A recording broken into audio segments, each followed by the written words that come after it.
Assalamualaikum warahmatullahi wabarakatuh. Bismillahirrahmanirrahim. Di sini saya Nadila akan menjelaskan tentang hasil analisis bahan ajar untuk buku mata pelajaran bahasa Arab kelas 12 tingkatan Madrasah Aliyah.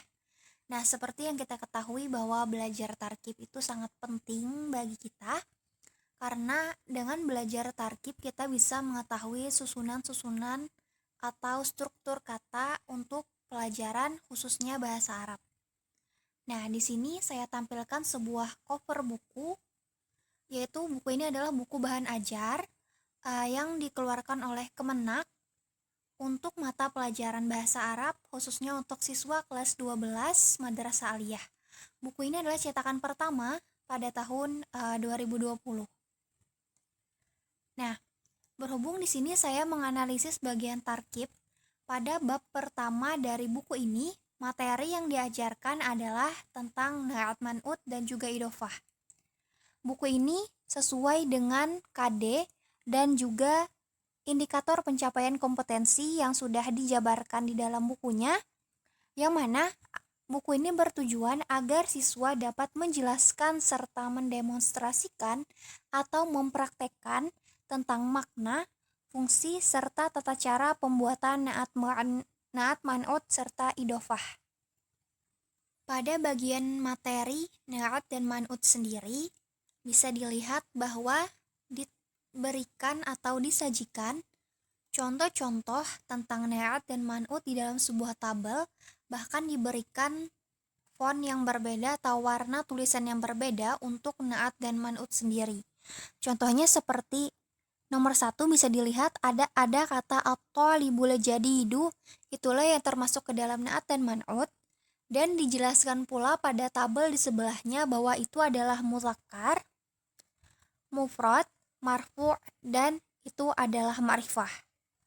Nah, pada setiap contoh itu memiliki perbedaan baik dari segi muzakkar atau muannats atau dari segi mufrad, musanna, jama', baik marfu, mansub atau majrur, dan ma'rifah ataupun nakirah.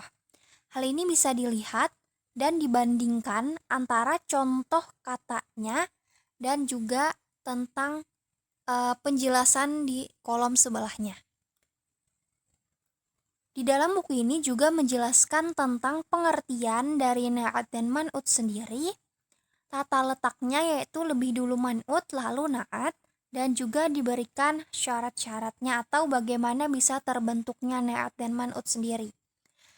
Hal ini juga berlaku untuk idofah, seperti yang kita lihat bahwasanya pada buku ini menyajikan contoh idofah di dalam sebuah tabel dengan memberikan warna yang berbeda untuk kata yang termasuk ke dalam idofah. Buku ini menjelaskan bahwa idofah itu terdiri atas mudhof dan mudhof ilaih, dan di contohnya diberikan tanda merah seperti contoh nomor 1 yaitu qorotal qodami, yang mana qorota adalah mudhof dan al-qodami adalah mudhof ilaih. Nah, di sini dijelaskan bahwa mudhof lebih dahulu, lalu yang kedua adalah mudhof ilaih. Jadi tidak bisa mudhof ilaih terlebih dahulu baru mudhof. Untuk latihan pada materi tarkib ini, siswa diminta untuk memilih kata-kata yang sudah disediakan lalu mencocokkannya dengan soal yang sudah diberikan. Jadi siswa diminta untuk mengisi titik-titik yang ada pada contoh soal, seperti contoh soal yang A dan juga B. Lalu pada contoh soal yang Jim, siswa diminta untuk menentukan atau memberikan tanda kepada kata yang bergaris bawah, apakah itu termasuk kepada na'at man'ut ataukah idofah. Untuk buku ajar ini sendiri memiliki kelebihan dan juga kekurangannya. Kelebihannya adalah tersajinya materi serta contoh secara singkat dan variatif. Seperti yang kita ketahui bahwasanya di penjelasan yang sebelumnya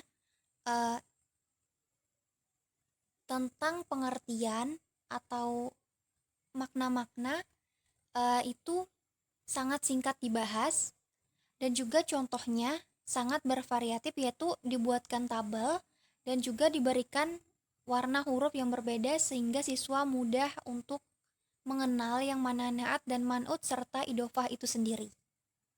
Sedangkan untuk kekurangannya sendiri, tidak disajikannya gambar pada contoh sehingga siswa mungkin belajar secara monoton dan tampilan buku yang kurang menarik, serta di latihan juga tidak ada gambar-gambar yang bisa membantu siswa untuk menjawab soal-soal tersebut.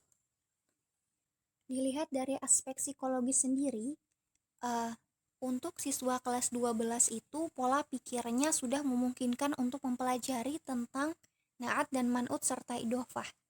Karena tingkatan kelas 12 itu adalah tingkatan yang tertinggi untuk setingkat madrasah aliyah, dan juga pola pikir mereka serta pemahaman mereka bisa lebih luas daripada yang di bawah tingkatan kelas 12, dan itu memungkinkan mereka untuk memahami lebih cepat tentang materi naat man'ut serta idofah.